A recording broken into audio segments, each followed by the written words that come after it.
तो अब हम बात करते हैं स्ट्रक्चर ऑफ अमीन्स की, कि अमीन के अंदर उनकी स्ट्रक्चर क्या होती होगी, उसके बारे में बात करता हूं। तो देखिए, structure of amine is similar with ammonia. क्या बोला मैंने? जो अमीन्स की स्ट्रक्चर होती है वो जस्ट लाइक अमोनिया ही होती है। और हमने क्या अमोनिया की स्ट्रक्चर पढ़ रखी है? बिल्कुल, अमोनिया की पायरामिडल स्ट्रक्चर होती है। दैट मीन्स अमीन भी पायरामिडल ही रखता होगा। कैसे रखता होगा वो देखते हैं हम। Nitrogen atom in amine is trivalent and sp3 hybridized. वो मेरा ट्राइवेलेंट होता है और sp3 हाइब्रिडाइज होता है। Electronic configuration of nitrogen atom is 1s2 2s2 2p3। कितना होता है? 2p3 होता है। दैट मीन्स ये मेरा 1s2 का ऑर्बिटल, ये 2s2 और ये आप देख पा रहे हैं 2p3। दैट मीन्स तीनों p के अंदर एक एक इलेक्ट्रॉन मेरा प्रेजेंट है। अब इसके अंदर जो मेरा 2s और 3 2p ऑर्बिटल होते हैं, दैट मीन्स एक मेरा 2s और 3 2p ऑर्बिटल होते हैं, वो आपस में क्या होते हैं? फ्यूज हो जाते हैं, हाइब्रिड ऑर्बिटल का फॉर्मेशन करते हैं। That means the 2s and 3 2p orbital hybridize to form 4 sp3 hybrid orbital. क्या बनाते हैं? 4 मेरे sp3 हाइब्रिड ऑर्बिटल का फॉर्मेशन करते हैं। इसलिए मैंने क्या बोला? इनका हाइब्रिडेशन sp3 होता है। बात क्लियर है? समझ में आया? अगर मैं नाइट्रोजन एटम की बात करूं तो हायर स्टेट में क्या हो जाएगा? देखिए, इस तरह मेरे पास 4 हाइब्रिड ऑर्बिटल का फॉर्मेशन हो जाएगा, जिसमें एक हाइब्रिड ऑर्बिटल में 2 इलेक्ट्रॉन दिखाई दे रहे हैं और बाकी 3 हाइब्रिड ऑर्बिटल में मेरे सिंगल इलेक्ट्रॉन दिखाई दे रहा है। बात क्लियर है? क्या है ये? मेरे sp3 हाइब्रिड ऑर्बिटल्स आप देख पा रहे हो यहां पर। बात क्लियर है? आगे मैं बात करता हूं। देखिए, अगर मैं बात करूं स्ट्रक्चर की, तो स्ट्रक्चर में क्या बनेगा? देखिए, एक जो मेरा ऑर्बिटल होगा उसमें क्या होंगे? मेरे लोन पेयर्स। क्या होंगे? लोन पेयर होंगे। और बाकी 3 ऑर्बिटल कैसे होंगे? मेरे हाफ फिल्ड होंगे। दैट मींस उनमें एक एक इलेक्ट्रॉन प्रेजेंट होगा। तो देखिए, ये मैं पहली स्ट्रक्चर की बात करता हूं। ये रहा नाइट्रोजन दिखाई दे रहा है, उसके पास 4 हाइब्रिड ऑर्बिटल आपको दिखाई दे रहे हैं। कितने ऑर्बिटल? 4 हाइब्रिड ऑर्बिटल आपको दिखाई दे रहे हैं। जो मेरा ऊपर वाला एक ऑर्बिटल है वो मेरा फील्ड ऑर्बिटल है। कौन सा है? फील्ड ऑर्बिटल है। और उसके अंदर क्या प्रेजेंट होंगे? लोन पेयर्स प्रेजेंट होंगे मेरे उसके अंदर। बात क्लियर है? और जो बाकी 3 नीचे आपको हाइब्रिड ऑर्बिटल दिखाई दे रहे हैं वो कैसे हैं? हाफ फील्ड हैं। तो वो क्या करेंगे? वो मेरे 3 हाइड्रोजन के साथ क्या कर लेंगे? ओवरलैप कर लेंगे। और ओवरलैप करके एक क्या बना देंगे? एक अमीन्स का फॉर्मेशन कर देंगे। किसका? एक अमीन का फॉर्मेशन कर देंगे। या मैं बोल दूं इसका फॉर्मेशन हो गया, एक अमाइंस का फॉर्मेशन हो चुका है। ये मेरे sp3 हाइब्रिड ऑर्बिटल थे और नीचे क्या था? हाइड्रोजन का 1s ऑर्बिटल इसके साथ फ्यूज हो गया और ये फॉर्म बना लिया। अगर मैं इसी को बॉन्ड लाइन फॉर्म में बनाना चाहूंगा तो कैसे बनेगा? इस तरह हम उसको बॉन्ड लाइन फॉर्म के अंदर बना देंगे। एक नाइट्रोजन है, नाइट्रोजन के साथ क्या लगा हुआ है? देखिए, एक ऊपर की तरफ से वही लोन पेयर लगा हुआ है और नीचे की तरफ क्या है?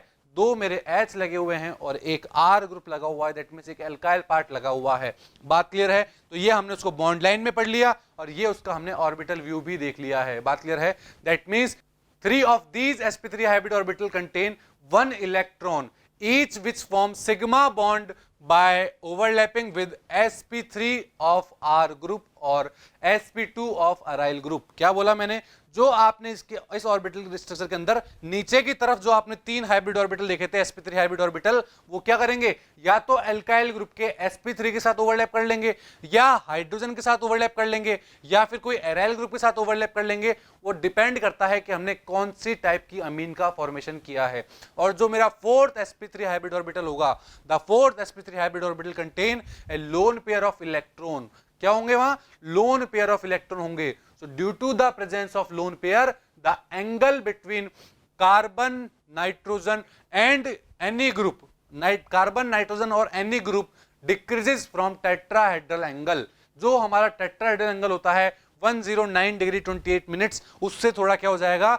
कम हो जाएगा। क्यों? क्योंकि लोन पेयर का क्या होता है? लोन पेयर की वजह से क्या होता है? रिपल्शन होता है। दैट मींस वो वाले बॉन्ड थोड़े नीचे की तरफ झुक जाते हैं। बात क्लियर है? समझ में आया यहां तक? दस all the 3 amines 1 degree 2 degree और 3 degree like NH3 have pyramidal shape. वो किस शेप के होंगे? पिरामिडल शेप के होंगे। बात क्लियर है?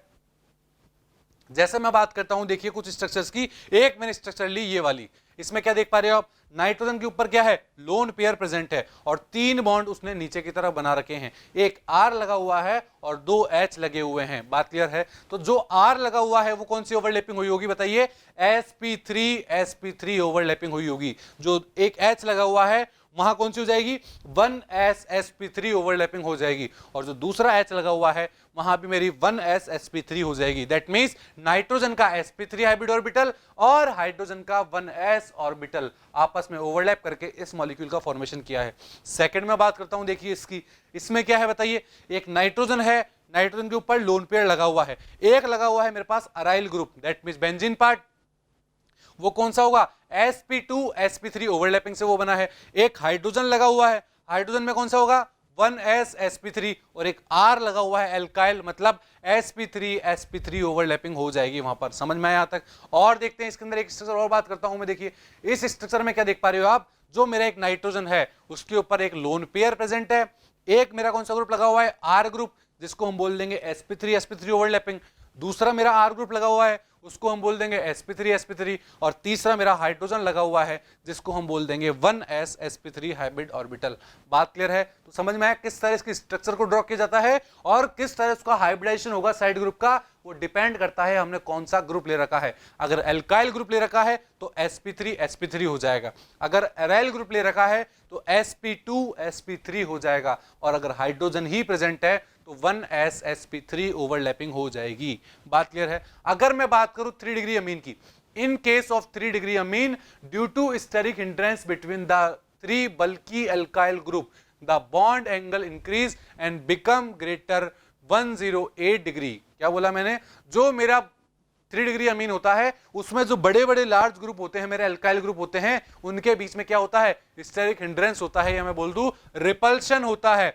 और अगर वहां पर रिपल्शन होगा तो क्या होगा, वो एंगल थोड़ा इंक्रीज हो जाएगा। तो 3 डिग्री के अंदर एंगल हो जाता है मेरा 108 डिग्री। बट अगर मैं 1 डिग्री और 2 डिग्री की बात करूं तो वहां बॉन्ड एंगल होता है मेरा 107 डिग्री। बात क्लियर है?